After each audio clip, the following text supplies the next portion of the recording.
messieurs, bonsoir. Très heureux de vous retrouver pour cette nouvelle édition de l'Info. Tout de suite, les titres de l'actualité en images.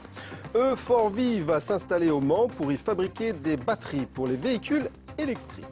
Damon Denis est atteint du syndrome de Pitt-Hopkins, une maladie très rare qui le handicape lourdement. Ses parents ont créé une association pour récolter des fonds afin de le soigner. Et puis François Engoulevent s'apprête à prendre le départ de la route du Rhum, la transatlantique en solitaire entre Saint-Malo et la Guadeloupe. Nous avons assisté à l'un de ces entraînements. Vous le savez, le mondial de l'automobile a lieu en ce moment. Il est placé sous le signe du véhicule électrique. Eh bien, du côté du Mans, et c'est une info, LMTV, bonne nouvelle, une entreprise E4V, E4V, va bientôt s'implanter pour y produire justement des batteries pour ces véhicules électriques. Michael Texier vous donne toutes les explications. C'est ce type de voiture qui équipe les batteries E4V. Des véhicules légers pour les déplacements urbains, l'autonomie de 200 km suffit pour ce genre d'utilisation selon le constructeur. Un constructeur qui s'installe dès la semaine prochaine au Mans pour y assembler ses batteries, début de production prévu en avril. E4V, dont le siège est à Paris, est soutenu par les Pays de la Loire, d'où l'implantation de son atelier dans la région. La société a choisi le Mans pour son accessibilité autoroutière. 30 emplois seront créés à terme pour une activité qui relève encore d'un marché de niche. À côté des grands constructeurs, vous avez aussi un certain nombre de petits constructeurs innovants qui se lancent, petits ou moyens, et qui, étant plus petits, vont être plus agiles ou avec des phases de développement plus rapides.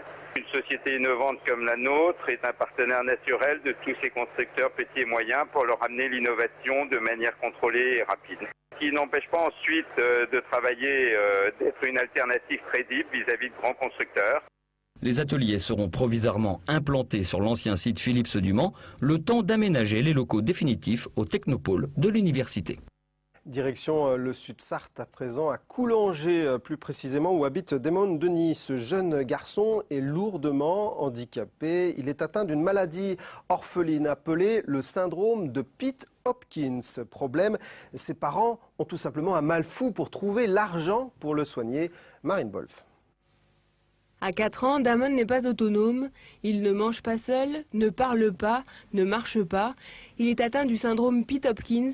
Une maladie orpheline, rare. Selon Orphanet, seuls 50 cas ont été rapportés dans le monde. Mais Damon a également d'autres symptômes, une très grande nervosité et de l'apnée du sommeil.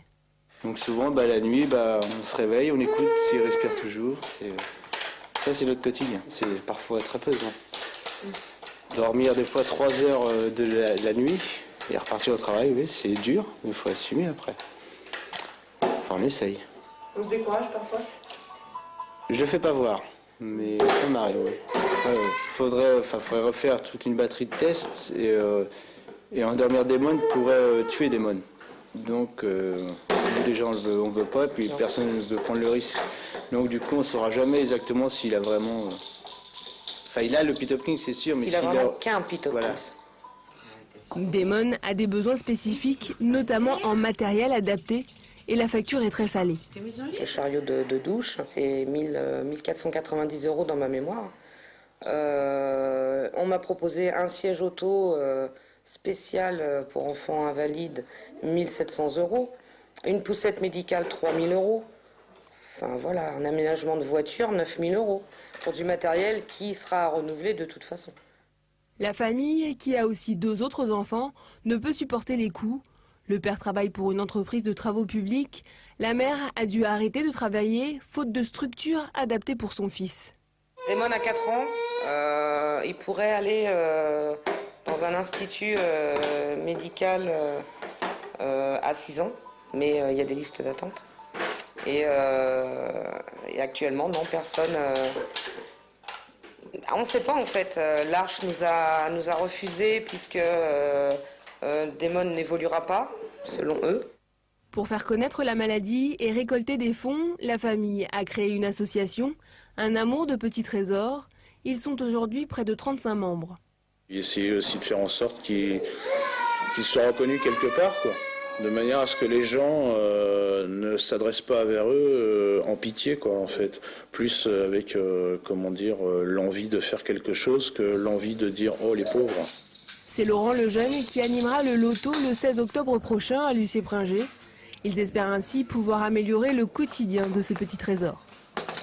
Justice, un prêtre de Coulennes a reconnu partiellement avoir eu des attouchements sexuels sur 2 mineurs, dont l'une de moins de 15 ans. Il a été interpellé mardi par la police et déféré ce matin au parquet. Placé sous contrôle judiciaire, il sera jugé le 15 novembre. L'abbé Potier, âgé aujourd'hui de 73 ans, exerçait ses fonctions jusqu'en août dernier à Coulennes. Fait divers, le prieuré de Vivoin a été victime d'un cambriolage dans la nuit de mardi à mercredi. L'argent de la caisse et un appareil photo ont été dérobés. Aucune dégradation n'a été commise sur le site. C'est l'image du jour, l'installation de 3 ruches dans la cité Plantagenet sur une terrasse de l'hôtel de ville. Environ 180 000 abeilles d'origine italienne pourront ainsi butiner les acacias et les tilleuls qui bordent le Vieux-Mans. La première récolte de miel est prévue l'été prochain avec une moisson de 10 à 50 kg de miel par ruche. Allez, on part en mer à présent avec François Engoulevent. Le skipper sartois est à 1 mois de son départ de la route du Rhum, une transat en solitaire entre Saint-Malo et Pointe-à-Pitre en Guadeloupe, que ce professeur de l'ISMANS, l'école d'ingénieurs du Mans, effectue pour la 2e fois. Son objectif, bien figuré parmi les monocoques, on le voit d'ailleurs sur ces photos, il aura fort à faire puisque pas moins de 86 skippers prendront le départ de cette 9e édition de la Route du Rhum. C'est d'ailleurs un record de participation. Nous avons suivi François Engoulevent lors d'un entraînement à la Trinité-sur-Mer. Reportage sur des images d'Amoun Chamsoudine. Le 31 octobre prochain, François Engoulevent rejoindra son fermier de Loué-Sarthe. Ce ne sera pas à la Trinité-sur-Mer, mais à Saint-Malo pour le départ de la Route du Rhum. À 1 mois de l'échéance, le skipper sartois est pour l'instant plutôt zen. Je mesure que le temps passe de plus en plus vite. Je me dis, il n'y a plus beaucoup de temps maintenant pour faire tout ce qui reste à faire. Oui, la pression monte nécessairement, mais ça m'empêche pas de dormir encore. Ce jour-là, François Engoulevent est de sortie dans la baie de Quiberon. L'allure est belle, la vitesse moyenne est de 12 nœuds et le soleil est de la partie. Excepté quelques coups de peinture et une révision de l'électronique de bord, le bateau est fin prêt, beaucoup plus qu'il ne l'était lors de sa première participation au Rhum. C'était en 2006. À l'époque, le bateau, il revenait des 4 jours, on était en train de raccrocher la quille en dessous, on était en train de le remonter. Il y avait encore, la qualification était toute fraîche. J'avais pas encore toutes les voiles du bateau, enfin ça n'a rien à voir. Là, tu te sens prêt là? Là, le bateau, ouais, je suis prêt, le bateau est prêt. Je connais le bateau par cœur. J'ai même la route. En 2006, François Engoulevent termine dernier classé de la Route du Rhum. Il a dû s'arrêter aux Açores pour réparer un safran défectueux. Et malgré une belle remontée dans les alizés, il franchit la ligne loin derrière ses concurrents. Pour cette édition 2010, le skipper de Saint-Pierre-des-Bois est plus ambitieux.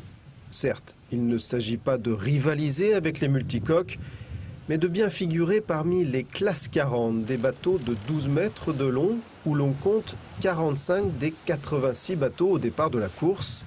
Et ce, même si la plupart sont plus jeunes, plus récents, plus performants que le fermier de Loué-Sarthe. Grosso modo, la moitié de la flotte, c'est des bateaux de génération, le tiers ou la moitié, c'est comparable à celui-ci. Et donc l'idée, ça va être de batailler en tête de ce groupe-là. Et j'ose espérer que si je suis en tête des anciens bateaux, ça peut me placer dans le milieu global des classes 40, c'est-à-dire autour de la 20-25e place. L'autre objectif sera technique, puisque ce professeur de l'ISMANS, l'école d'ingénieurs du Mans, recueillera aussi les données de son nouveau pilote automatique, un prototype. L'idée, c'est pendant la course d'emmagasiner des données sur la façon dont il fonctionne, sur la façon dont le bateau réagit par rapport à tel ou tel paramètre, et à l'issue de la course, de faire un retour d'expérience au laboratoire de l'école et aux fabricants de ce pilote pour le faire évoluer dans le sens d'une utilisation plus simple, on va dire. Le 31 octobre, À 13h02 très précisément, François Engoulevent franchira donc la ligne de départ dans la baie de Saint-Malo. Devant lui, 3543 milles à parcourir jusqu'à Pointe-à-Pitre en Guadeloupe. Et puis nous recevrons François Engoulevent le 18 octobre dans le cadre de notre émission de sport Prolongation. Football, déplacement périlleux des Mucistes demain soir à Nîmes, actuel 11e de Ligue 2 avec le même nombre de points que le Mans. Nîmes n'a encore jamais perdu sur son terrain alors que les Manceaux sortent eux d'une défaite et de 2 matchs nuls. Laurent Perlade, l'adjoint d'Arnaud Cormier, a dévoilé la composition du groupe qui partira dans le sud. Nari revient dans l'équipe, Cuffo se ressent toujours de ses quadriceps et Louvion est suspendu après son expulsion idiote contre Dijon. Jeff Louis, pourtant auteur d'une bonne rentrée, n'est pas retenu, tout comme Jonathan B. Un peu de littérature pour terminer avec tout d'abord cet ouvrage de Claire Gibault, l'une des rares chefs d'orchestre femmes. Elle sera demain soir l'invitée d'Olivier Moraisin sur notre antenne dans son émission Tous Azimuts. La Sartoise raconte son itinéraire et notamment sa formation au Conservatoire du Mans. Elle sera également ce vendredi au Carré Plantagenet à 17h et samedi à 14h pour le lancement de Cours et Jardins dans le Vieux-Mans. Et puisque l'on parle de jardin, notez également la parution de cet ouvrage Jardin consacré au jardin de la Sarthe. Je recevrai ses auteurs, Guy Durand pour les photos et Claude Gache pour les textes demain dans le cadre de l'info. Voilà, cette édition est maintenant terminée. Merci de l'avoir suivi. On se retrouve donc demain, même lieu, même heure. Au revoir.